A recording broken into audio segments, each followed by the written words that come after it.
इन तस्वीरों पर ध्यान से गौर करें।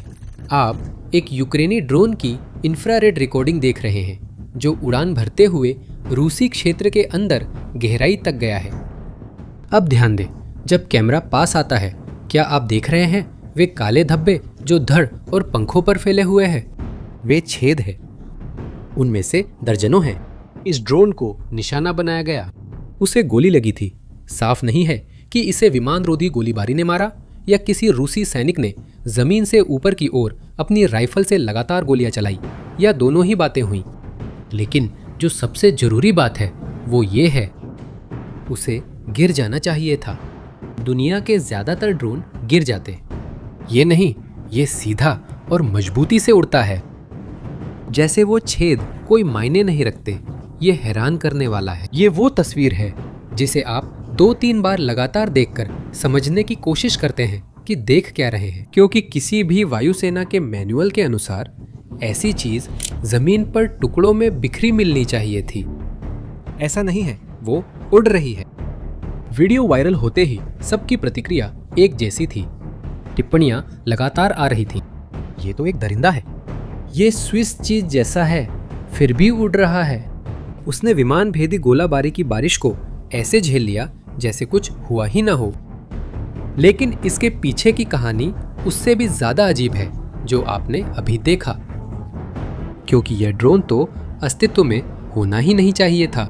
इसे समझने के लिए कि यह कैसे अस्तित्व में आया और जो करता है वो क्यों कर पाता है, एक असहज सवाल पूछना जरूरी है। एक ऐसा सवाल जिसका जवाब बहुत कम पश्चिमी सैन्य विश्लेषक जोर से देना चाहते हैं। और अगर आधुनिक युद्ध में बढ़त अब सबसे अमीर पक्ष के पास न हो। इस ड्रोन का एक नाम है, इसे E-300 एंटरप्राइज कहा जाता है।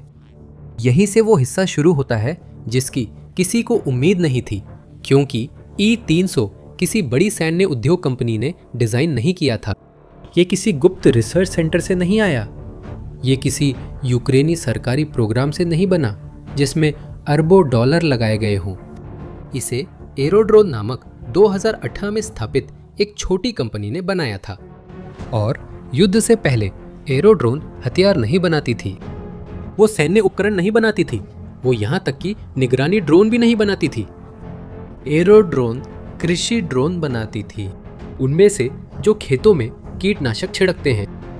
ये कंपनी इतनी अनजान थी कि यूक्रेन में बहुत कम लोग जानते थे कि ये मौजूद है। उनके उत्पादों का बाजार न देश में था न विदेश में। और यही छोटी भूली बिसरी नजरों से दूर कंपनी थी जिसने इस पूरी जंग के सबसे मजबूत और सबसे खतरनाक ड्रोन में से एक बना दिया। लेकिन इसमें सबसे हैरान करने वाली बात है कि E-300 शुरू से डिजाइन नहीं हुआ था। असल में यह एक अनुकूलन है। इसका आधार एक छोटा नागरिक विमान है जिसे स्काई रेंजर स्विफ्ट कहते हैं, एक अल्ट्रालाइट स्पोर्ट्स विमान। वही प्रकार का विमान जिसे शौकिया पायलट सप्ताहांत में उड़ाने के लिए इस्तेमाल करते हैं। यूक्रेनियों ने एक छोटा निजी हल्का विमान लिया, पायलट को हटा दिया, उसमें ढेर सारी इलेक्ट्रॉनिक्स और विस्फोटक भर दिए और उसे रूस के अंदर 1700 किलोमीटर तक उड़ने के लिए भेज दिया। समझने के लिए कि ऐसा क्यों हुआ, हमें युद्ध की शुरुआत में जाना होगा। फरवरी 2022 में जब रूस ने यूक्रेन पर आक्रमण किया तो यूक्रेनियों के सामने एक बहुत बड़ी समस्या थी। उनके पास रूस के भीतर गहराई तक हमला करने का कोई तरीका नहीं था।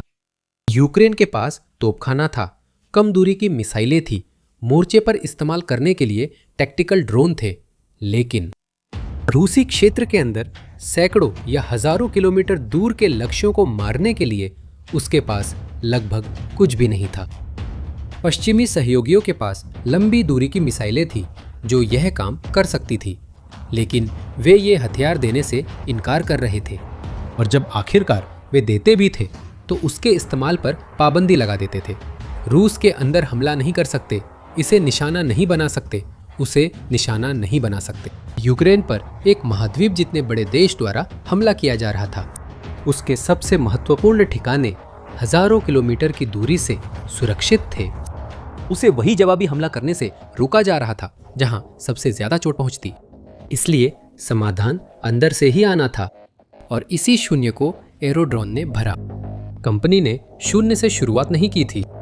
2015 से वह ऐसे ड्रोन विकसित कर रही थी जिनमें काफी वजन उठाने की क्षमता थी, पहले कृषि के लिए, फिर नागरिक डिलीवरी के लिए।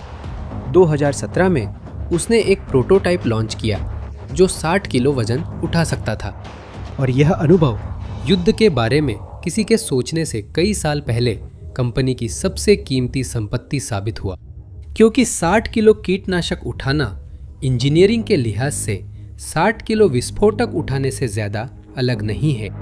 जब युद्ध शुरू हुआ तो एरोड्रोन ने वही किया जो वो पहले से जानती थी, और उसे बड़े पैमाने पर किया। उन्होंने अल्ट्रालाइट स्काई रेंजर स्विफ्ट को मजबूत किया, ज्यादा वजन सहने लायक उसकी बनावट मजबूत की, रेंज बढ़ाने के लिए अतिरिक्त ईंधन टैंक लगाए और खुद उड़ान के लिए जरूरी चीजें लगाई। उपग्रह के जरिए दूरस्थ नियंत्रण, स्वायत्त नेविगेशन, वास्तविक समय में डेटा प्रसारण। नतीजा था E-300 एंटरप्राइज। इसकी लोडिंग क्षमता 300 किलो तक है, 8 से 12 घंटे तक हवा में रहने की क्षमता, मामूली क्रूज गति 130 किलोमीटर प्रति घंटा, आधिकारिक रेंज 800 से 1500 किलोमीटर के बीच है, और एक तरफा मिशन में कम लोड के साथ उड़ानों के लगभग 3000 किलोमीटर तक पहुंचने की रिपोर्टें हैं। संदर्भ देने के लिए यह कई पश्चिमी क्रूज मिसाइलों से भी अधिक रेंज है। और यहाँ इन स्पेसिफिकेशंस में एक जानकारी है जो छोटी लगती है, लेकिन पूरे प्रोजेक्ट की सबसे महत्वपूर्ण बातों में से एक साबित होगी। क्रूज स्पीड फिर देखिए, 130 किलोमीटर प्रति घंटा। यह बेहद धीमा है, इतना धीमा कि डिजाइन में खामी लगती है। एक सामान्य सैन्य विमान 3, 4, 5 गुना तेज उड़ता है, और फिर भी एरोड्रोन ने E-300 को इसी गति पर रखने का फैसला किया। कारण क्या है? इस सवाल को याद रखिए। इसका जवाब आपको आगे इस वीडियो में मिलेगा, और जब मिलेगा तो ये आपके इस पूरी मशीन को देखने का नजरिया बदल देगा।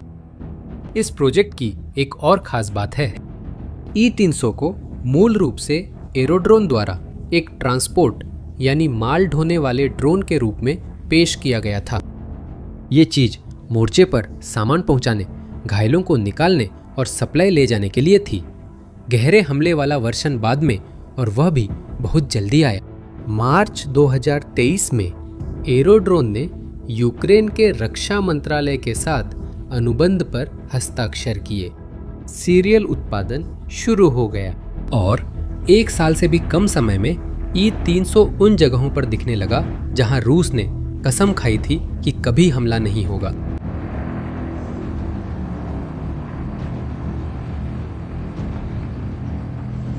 दो अप्रैल 2024, तातारिस्तान, रूस, यूक्रेनी सीमा से 1300 किलोमीटर दूर। यही वो जगह है जिसे युद्ध के मैनुअल में रणनीतिक गहराई कहा जाता है। एक ऐसा इलाका जो मोर्चे से इतना दूर है कि रूसियों को लगता था कि वहां तक किसी भी यूक्रेनी हमले का पहुंचना नामुमकिन है। तातारिस्तान को निशाना बनाने के लिए पूरे पश्चिमी रूसी वायु रक्षा प्रणाली को पार करना जरूरी था। रडारों को पार करना, फाइटर जेट बेसों को पार करना, रूस के औद्योगिक दिल को पार करना। तातारिस्तान में कोई नहीं मानता था कि वे खतरे में हैं, और ठीक तातारिस्तान में येलेबुगा शहर में एक क्षेत्र जिसे येलेबुगा विशेष आर्थिक क्षेत्र के नाम से जाना जाता है, रूस ने अपनी युद्ध मशीन के लिए कुछ बहुत ही मूल्यवान बनाया था। एक ड्रोन फैक्ट्री, कोई आम फैक्ट्री नहीं, वह फैक्ट्री। यहीं पर रूस ने औद्योगिक स्तर पर शाहेद 136 ड्रोन को असेंबल करना शुरू किया, जिसे रूसियों ने गेरान 2 नाम दिया, जिन्हें हर रात यूक्रेनी शहरों पर दागा जाता है। वे ड्रोन जो स्कूटर की तरह भनभनाते हैं और जो रिहायशी इमारतों, बिजली घरों और अस्पतालों से टकरा जाते हैं। येलाबुगा की फैक्ट्री इस मशीन का मुख्य हिस्सा थी। 2 अप्रैल की उस सुबह करीब 6 बजे ये बदल गया। सुरक्षा कैमरों और निवासियों ने घटना रिकॉर्ड की। येलाबुगा के आसमान में कुछ दिखाई दिया। वह कोई मिसाइल नहीं थी, वह कोई लड़ाकू विमान नहीं था, वह एक छोटा विमान था जो अकेला नीचा और धीरे धीरे उड़ रहा था। जिसने दूर से देखा उसने सोचा कि वह एक अल्ट्रालाइट है जो रास्ता भटक गया हो, शायद रास्ते की कोई समस्या हो, लेकिन ऐसा नहीं था। वो एक यूक्रेनी ड्रोन था, बिना पायलट के, सीधे रास्ते पर घंटों से उड़ रहा है, लगभग सीधी रेखा में पूरे पश्चिमी रूसी क्षेत्र को बिना रोके पार कर रहा है और कुछ ही सेकंड में फैक्ट्री परिसर की ओर झपट पड़ा। विस्फोट इतना बड़ा था कि पूरे शहर में सुना जा सकता था।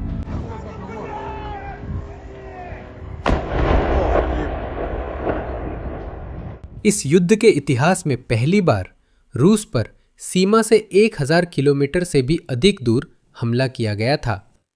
और ये किसी पश्चिमी क्रूज मिसाइल से नहीं हुआ था, ये किसी महंगी जटिल आयातित हथियार से नहीं हुआ था, ये किसी ऐसी चीज से हुआ था जो एक आम देखने वाले को छोटे निजी विमान जैसी थी। इस ऑपरेशन की जिम्मेदारी यूक्रेनी सैन्य खुफिया एजेंसी ने ली थी और यूक्रेनी सरकार ने एक खास बात जरूर कही, कोई पश्चिमी हथियार इस्तेमाल नहीं हुआ। सब कुछ घरेलू निर्माण था, यूक्रेनी तकनीक थी, यहां तक कि वह ड्रोन भी जिसने 1300 किलोमीटर की उड़ान भरी थी। ये अल्ट्रालाइट नागरिक विमान हथियार में बदल दिया गया था। कुछ ओपन सोर्स विश्लेषणों ने इसे E-300 एंटरप्राइज के अनुकूल के रूप में पहचाना है। कुछ विश्लेषणों ने इसे एरोप्रेक्ट A-22 पर आधारित समान मॉडल माना है।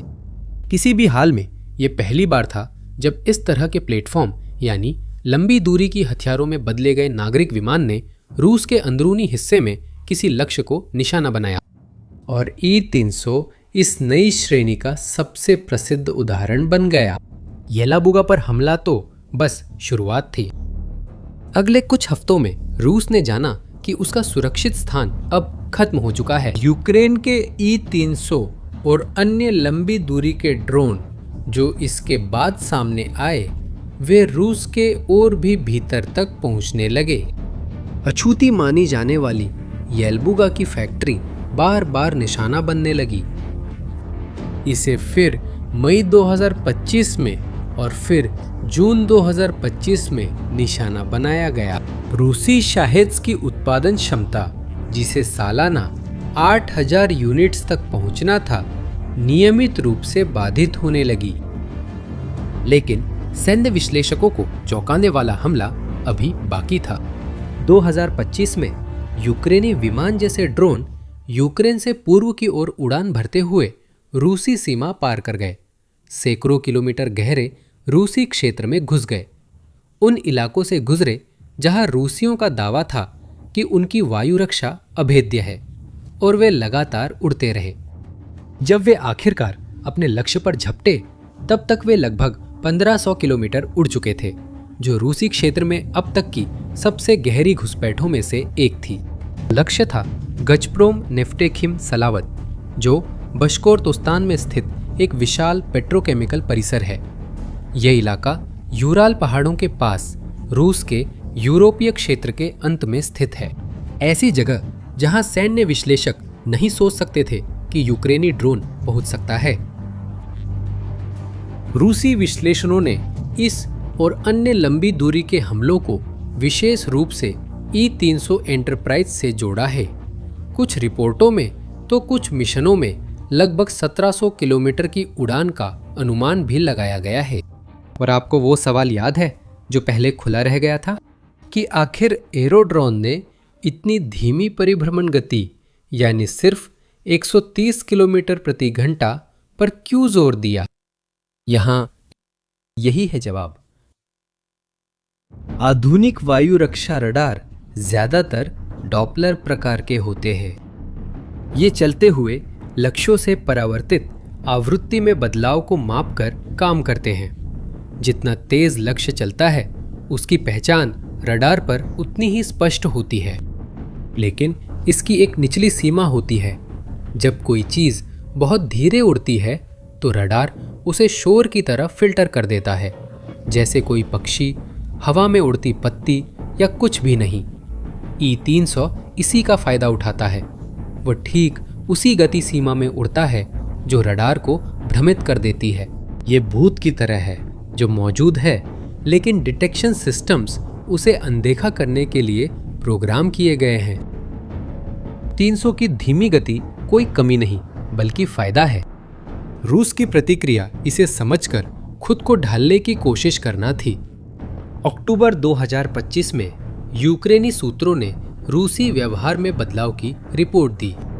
छोटे इंटरसेप्टर ड्रोन, जिन्हें खास तौर पर यूक्रेनी लंबी दूरी के ड्रोन का शिकार करने के लिए डिजाइन किया गया था, रूसी हवाई क्षेत्र में दिखाई देने लगे।